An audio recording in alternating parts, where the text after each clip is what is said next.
Good morning student, कैसे हैं आप सभी। आई होप कि अच्छे होंगे। मेरी कक्षा में आप सभी का स्वागत है।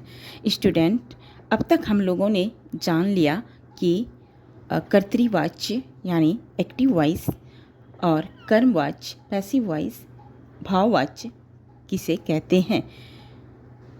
आज हम जानेंगे कि कर्तृवाच्य से कर्मवाच्य में कैसे परिवर्तन किया जाता है और कर्तृवाच्य से भाववाच्य में कैसे परिवर्तन किया जाता है। साथ में कर्मवाच्य से कर्तृवाच्य कैसे परिवर्तन किया जाता है। बहुत सिंपल तरीके से, बहुत अच्छे से मैं समझाऊंगी। ध्यान से देखिएगा, ध्यान से समझिएगा। चलिए बढ़ते हैं आगे। तो सबसे पहले वाच्य परिवर्तन करने से पहले हम जान लेंगे कुछ उनके बदलने का नियम। आइए देख लेते हैं उसके नियम क्या है। कर्तृवाच्य से कर्मवाच्य में बदलने के 3 नियम हैं। पहला है कर्ता के कार्य से के द्वारा का प्रयोग होता है। ख है क्रिया की धातु में या ता जोड़ा जाता है तथा लिंग तथा वचन कर्म के अनुसार प्रयोग किए जाते हैं। क्या कह रहा है? क्रिया की धातु में जोड़ा जाता है। क्या जोड़ा जाता है? या और ता, यानी जिस सेंटेंस के, जिस वाक्य के अंत में ता हो। राइट। अब आपको पढ़े तो होंगे टेंस में ता तेती। तो तथा लिंग, लिंग क्या हो गया? स्त्रीलिंग और पुल्लिंग। तथा वचन कर्म के अनुसार किए जाते हैं। वचन में क्या आ गया? एक वचन, द्विवचन यहाँ संस्कृत नहीं है, मैं पहले ही बताया, हिंदी में बहुवचन होता है। एक वचन, बहुवचन कर्म के अनुसार प्रयोग किए जाते हैं। एक वचन सिंगल, एक बहुवचन मतलब एक से अनेक, यानी बहु मतलब बहुत ज़्यादा, चाहे 4 हो 5 हो, कोई फर्क नहीं पड़ता। राइट। थर्ड है कर्म के साथ कोई परसर्ग हो तो उसे हटा दिया जाता है। हमने पहले भी बताया था परसर्ग क्या होती है। परसर्ग होता है कि कारक के जो 8 चिन्ह होते हैं, कर्ता ने कर्म को, वह विभक्ति जो है उसके साथ जो लगती है, किसके साथ? कर्म के साथ जितने भी विभक्ति लगती है उसे हम हटा दिया जाता है। नियम तो समझ में आ गई होगी। चलिए आइए देख लेते हैं। अब उदाहरण से हम समझ लेते हैं। नियम से नहीं समझेंगे, उदाहरण से समझेंगे। मैं इतना बताना चाहूँगी कि जब भी आपको कोई भी चीज़ में परिवर्तन करना हो, उसकी डेफिनेशन को आपको पता होना बहुत ज़रूरी है। अगर आप डेफिनेशन नहीं पढ़ेंगे, आपको डेफिनेशन याद नहीं होगा, तो आप कुछ भी नहीं कर सकते हैं। कैसे चेंज करिएगा जब आपको नियम ही नहीं पता है आपको क्या कह रहे हैं। चलिए एक एग्जाम्पल ले लेते हैं। कह रहा है रमेश गाना गाता है, यह है कर्तृवाच्य। अगर उसी को चेंज करेंगे, किस में कन्वर्ट करेंगे? कर्मवाच्य में, तो क्या कह रहा है? रमेश द्वारा गाना गाया जाता है।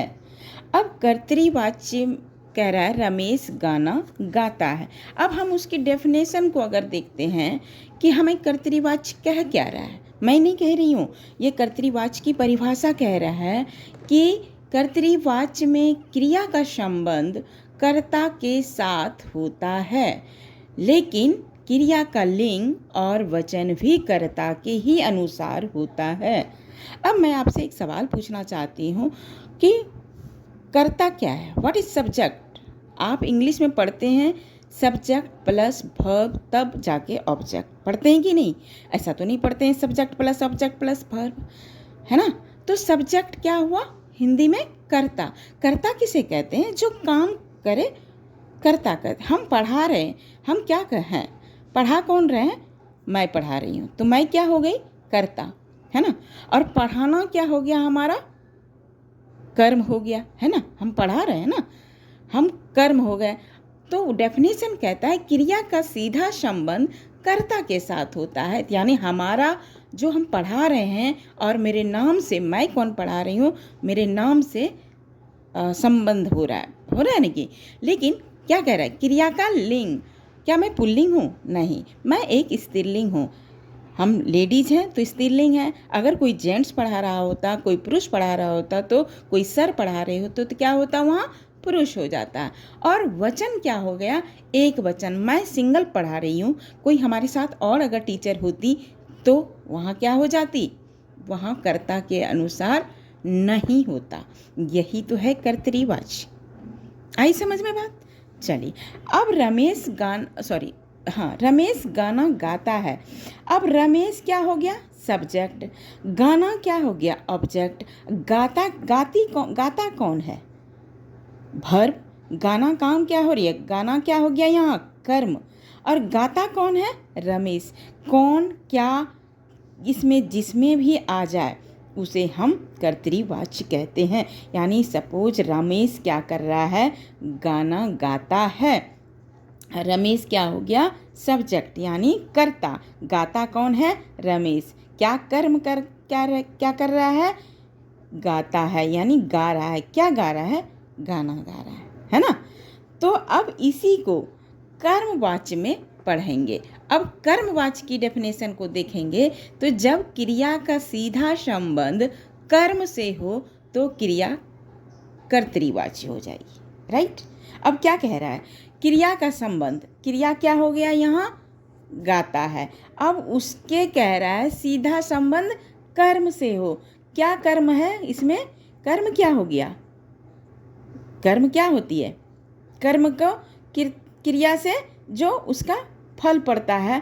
तो रमेश हो गया सब्जेक्ट, कर्ता। इसमें गाता क्या है, कर्म। उसका गाना, उसका पड़ रहा है कर्म पे, तो इसका कर्मवाच्य क्या हो जाएगा, रमेश द्वारा गाना गाया जाता है। गा तो रहा है रमेश ही ना। चाहे इस सेंटेंस को ऐसे लिखिए, रमेश गाना गाता है, यहाँ भी अगर कर्तरीवाच्य है तो रमेश गाना गाता है। और अगर उसी को हम कन्वर्ट करेंगे कर्मवाच्य में तो रमेश द्वारा गाना गाया जाता है। सिर्फ यहाँ क्या लगा, द्वारा से। मैंने क्या बोला था, कुछ नियम पहला नियम अगर इसमें अप्लाई हो रहा है तो क्या कह रहा है, कर्ता के बाद से या द्वारा लगाना चाहिए। यानी यहाँ अगर से भी होता तो द्वारा भी हो जाता है, दोनों में से होगा, से भी हो सकता है या द्वारा भी। लेकिन गाना गा तो रहा है रमेश ही ना। अब यहाँ सिर्फ हम चेंज किए इसको, रमेश गाना गाता है तो रमेश के द्वारा गाना गाया जाता है। तो द्वारा क्या हो गया, लग गया, लेकिन हम इसको चेंज किए थोड़ा सा। लेकिन कर्तरीवाच्य से कर्मवाच्य में अगर हम चेंज किए तो से और द्वारा का प्रयोग किया जाता है। क्लियर है? चलिए एक और एग्जाम्पल ले लेते हैं। दूसरा है, पिताजी चावल नहीं खाते, है ना। पिताजी चावल नहीं खाते, यहाँ क्या कह रहा है, पिताजी सब्जेक्ट, चावल ऑब्जेक्ट, नहीं खा रहे हैं ना। तो नहीं खाना क्या हो गया, यहाँ क्रिया, कर्म हो गया। अब इसी को हम अगर कर्मवाच्य में कहेंगे, कन्वर्ट करेंगे तो क्या हो जाएगा, पिताजी से चावल नहीं खाए जाते हैं। अक्सर हम लैंग्वेज में भी यूज करते हैं। कोई आया, अच्छा आपके पिताजी चावल नहीं खाते हैं क्या, बोलते हैं ना, तो आप उसको जवाब क्या देते हैं, नहीं पिताजी से चावल नहीं खाया जाता है, यही बोलते हैं ना। तो क्यों लगाया आपने, पिताजी से चावल नहीं खाया, तो यही तो है कर्ता के बाद से या द्वारा। पहले वाक्य में हमने द्वारा लगा दिया, और हम अगर दूसरे वाक्य में हम देखते हैं तो पिताजी से चावल नहीं खाए जाते हैं, तो हमने यहाँ से का प्रयोग। तो जैसा कि हमको रूल बता रहा है कि कर्ता के बाद से या के द्वारा लगाना चाहिए। आई होप कि समझ में आ गई होगी, ठीक है। अब बढ़ते हैं नेक्स्ट तरफ, कर्तरीवाच्य से भाववाच्य बनाना। अब कर्तरीवाच्य से भाववाच्य बदलते समय भी निम्नलिखित नियमों को ध्यान में रखना चाहिए। कर्ता के साथ से लगा दिया जाता है, राइट, लेकिन यहाँ क्या होता है वो देख लेते हैं। प्रमुख क्रिया को सामान्य भूतकाल की क्रिया के एक वचन से परिवर्तित कर उसे साथ जा धातु के एक वचन पुल्लिंग अन्य पुरुष के का रूप उसी काल में लगा दिया जाता है जो कर्तरीवाच्य की क्रिया का है। क्या कह रहा है कि भूतकाल की क्रिया, काल क्या हो गया, सामान्य मतलब जनरल भूतकाल, भूतकाल मतलब जो बीत गई, भविष्यत मतलब आने वाली, और जो वर्तमान है वो जो प्रेजेंट में जो चल रहा है। जैसे मैं पढ़ा रही हूँ तो अभी प्रेजेंट चल रहा है, मैं जैसे वीडियो ऑफ करूँगी तो मैं पढ़ा चुकी हूँ, राइट, ठीक है। और कल मैं पढ़ाऊँगी, अगली कक्षा में पढ़ाऊँगी तो फ्यूचर हो गया, यानी भविष्यत काल, ऐसे समझिए। क्रिया के एक वचन से परिवर्तित करके उसके साथ जो जा धातु के एक वचन वो भी पुल्लिंग हो, अन्य पुरुष का रूप उसी काल में लगा दिया जाता है जो कर्तरीवाची की क्रिया का है। आइए कुछ उदाहरण को देख लेते हैं, तब समझ में आ जाएगी। जैसे क है कि लड़के पढ़ा रहे हैं। अब कर्तरीवाची क्या हो गया, लड़के पढ़ रहे हैं, लड़के पढ़ा नहीं रहे हैं, कई बार मिस्टेक हो जाती है। लड़के पढ़ रहे हैं, लड़के। अब यहाँ क्या, एक लड़का सिर्फ रहता, अगर यहाँ लिखा होता कि लड़का पढ़ रहा है तो दोनों में आपने क्या देखा, यहाँ चेंज हो गया, लड़का एक वचन होगा। अगर एक वचन यहाँ हो जाएगा तो ये थोड़ी ना होगा कि लड़का पढ़ रहे हैं, नहीं, लड़का पढ़ रहा है। लेकिन यहाँ अगर क्या हो गया, एक वचन से बहुवचन में प्रयोग हो रहा है, लड़के पढ़ रहे हैं। लड़के मतलब कई लड़के, 1 से 2, 3, ज़्यादा हो सकता है, 4 हो सकते हैं, 5 हो सकते हैं। तो ऐसा नहीं लिखेंगे 5 लड़के पढ़ा रहे हैं, नहीं, ऐसा कभी भी नहीं होगा। तो सिर्फ लिखेंगे लड़के पढ़ रहे हैं, तो यहाँ भी चेंज हो जाएगा, राइट। अब कर्तरीवाची से कर्मवाची में अगर हम परिवर्तन करेंगे तो इसको क्या लिखेंगे वो देख लेते हैं। लड़कों से पढ़ा जा रहा है। अब यहाँ क्या हो गया, लड़के, अब उसको क्या कह रहा है, लड़कों से पढ़ा जा रहा है। क्यों जा, मैंने यही तो बोला, एक धातु लग गया। क्यों, वहाँ लड़कों से एक लड़का है, यहाँ एक वचन हो गया है ना, लड़का तो लड़का पुल्लिंग है। अन्य पुरुष का रूप उसी काल में लगाया जाता है। लड़कों है, अन्य दूसरा भी पुरुष है तो भी वही काल में दिया जाता है। जैसे लड़कों से पढ़ा जा रहा है, यहाँ एक कर्तरीवाची का भी आ रहा है, जा रहा है। लड़कों से जा रहा है, तो जा क्या हो गया, एक धातु में एक वचन पुल्लिंग में अन्य पुरुष के साथ उसी काल में लगा दिया जाता है। यही है कर्तरीवाची का क्रिया। आई बात समझ में? चलिए, जैसे फिर दूसरी वाक्य को लिखते हैं। लड़कियां नाच रही हैं। एक लड़कियां नहीं है, लड़की होती तो लड़की सिर्फ लिखते, लड़की नाच रही है तो सिंगल एक लड़की नाच रही है। कई लड़कियां नाच रही हैं तो यहाँ क्या लिखेंगे, लड़कियां नाच रही है। उसी को हम जब कन्वर्ट करते हैं कर्मवाची में तो क्या लिखेंगे, लड़कियों से नाचा जा रहा है, जा धातु आ गया। आई बात समझ में? यही है कर्तरीवाची से भाववाची बनाना। आई होप कि समझ में आ गई होगी। कुछ ये दो तो मेन हो गया, लेकिन कई बार एग्जाम में ऐसे बच्चों को कंफ्यूज करने के लिए उल्टा कर दिया जाता है। मैंने जो क्वेश्चन पेपर बनाते हैं ना, वहाँ किया जाता है। क्या किया जाता है, कुछ ऐसे होते हैं जो उल्टा कर देगा आपको कंफ्यूज करने के लिए। कर्तरी, पहले आपने क्या देखा, कर्तरीवाची से कर्मवाची बनाना, लेकिन आपको प्रश्न पूछा जाएगा कर्मवाची से कर्तरीवाची बनाइए, तब तो आप खा जाइएगा उसी टाइम में। तब आपको कन्फ्यूजन होगी कि अब क्या करें। आपने तो पढ़ाया था कर्तरीवाची कर्मवाची, कर्तरीवाची से भाववाची बनाना, लेकिन यहाँ आ गया कर्मवाची से कर्तरीवाची बनाना। कोई बात नहीं, आइए उसके भी कुछ नियम हैं। कर्ता के साथ लगे से या के द्वारा हटा दिया जाता है। क्यों हटा दिया जाता है बाद में बताएंगे। ख है, सामान्य भूतकाल की क्रिया को मुख्य क्रिया बनाया जाता है, यानी जितने भी बीते काल हैं उसको सिर्फ क्रिया का मुख्य बनाया जाता है, क्रिया को। ग, जा जाना क्रिया को भी हटा दिया जाता है। अब हम जैसे इसमें क्यों हटाया जाता है, कर्ता के साथ लगे से या के द्वारा हटा दिया जाता है, क्योंकि इसमें ना ही तो कर्म होता है, ना इसमें कोई प्रधानता ही नहीं है इसमें, इसीलिए इसको से द्वारा सब हटा दिया जाता है। ना तो इसमें क्रिया का बनाना होता है, ना इसमें जा तथा जाना क्रिया को कुछ भी नहीं लगाना होता है, हटा दिया जाता है। जैसे उदाहरण को देख लेते हैं। कर्मवाच्य पहले आएगी, उसके बाद कर्तरीवाच्य, क्योंकि हमने कर्मवाच्य से कन्वर्ट कर रहे हैं कर्तरीवाच्य में, ना कि कर्तरीवाच्य से कर्मवाच्य में। ध्यान दीजिएगा इस चीज़ को। प्रश्न को हम बार बार हमेशा से बोलते हैं, प्रश्न को एक बार नहीं पढ़िए, 2 बार जरूर पढ़िएगा। प्रश्न से ही आंसर आप अच्छे से अटेम्प्ट कर पाएंगे।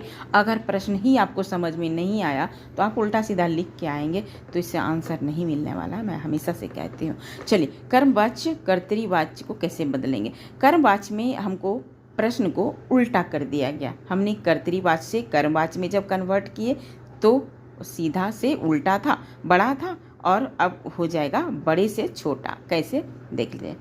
अब कह रहा है कर्मवाच्य मेरे द्वारा पत्र लिखा जाता है। यहाँ क्या आ गया, द्वारा। मैंने क्या बताया था आपको, इसमें नियम क्या होता है, हटा दिया जाता है। तो मेरे द्वारा पत्र लिखा जाता है, मैं लिख रही हूँ ना, मेरे द्वारा पत्र लिखा जाता है ना। लेकिन इसको अगर हम कर्तरीवाच्य में लिखेंगे तो क्या लिखा, मैंने पत्र लिखा। हट गया, द्वारा हट गया, जाता है हट गया, तो क्या लिखा, एक सिंपल सा सेंटेंस बन गया, मैंने पत्र लिखा। ठीक उसी तरह दूसरे सेंटेंस ले लेते हैं। मीरा से गाना गाया गया। अब यहाँ क्या टेंस आ गया, गाना गया, भविष्यत काल। मैंने क्या बताया, सॉरी, भूतकाल। भूतकाल में क्या कह रहा है, एक नियम, भूतकाल की क्रिया को मुख्य क्रिया बनाया जाता है। भूतकाल है, गाना गाया गया। अब कब गाया, कब गाई थी मीरा, मुझे नहीं पता, तो मीरा से गाना गाया गया। तो इसका कर्तरीवाच्य क्या हो जाएगा, मीरा ने गाना गाया। ठीक है, मीरा ने गाना गाया, अभी तुरंत गाया, लेकिन वहाँ प्रश्न में क्या था, मीरा से गाना गाया गया। कब गाया आपको पता ही नहीं, यानी भूतकाल भी हटा दिया गया, द्वारा भी हट गया, जाता भी हट गया, मीरा से गाना गाया गया वो भी हट गया, भूतकाल भी हट गया। मुख्य क्रिया लेकिन बनाना है, क्रिया मतलब जो काम करे, यानी गाना किसने गाया, मीरा ने, तो क्या गाया, गाना गाया। यही तो है कर्मवाच्य से कर्तरीवाच्य, बिल्कुल सिंपल है।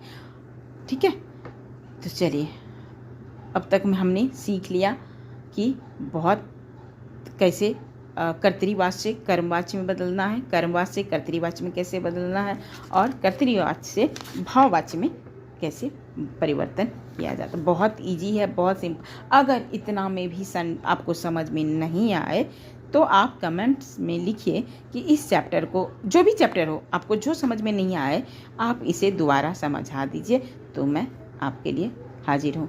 राइट, तो चलिए, अब तक हमने यही सीखा। वाच्य जो है क्रिया का वह रूप है जो हमें क्रिया का मुख्य विषय, कर्ता, कर्म या भाव बताती है। वाच्य के 3 भेद होते हैं, कर्तरीवाच्य, कर्मवाच्य तथा भाववाच्य। और कर्तरीवाच्य से कैसे चेंज किया वो अब तक हमने सीख लिया। आई होप कि समझ में आ गई हो। एनी डाउट हो कमेंट में ज़रूर लिखिएगा। तो आज की क्लास मैं यहीं ख़त्म करती हूँ। मिलते हैं अगली कक्षा में, कुछ अभ्यास करेंगे ताकि और अच्छे से हम इसका क्लियरिटी हो जाए क्लियर। तो चलिए मिलते हैं नेक्स्ट क्लास में, तब तक के लिए take care and bye bye.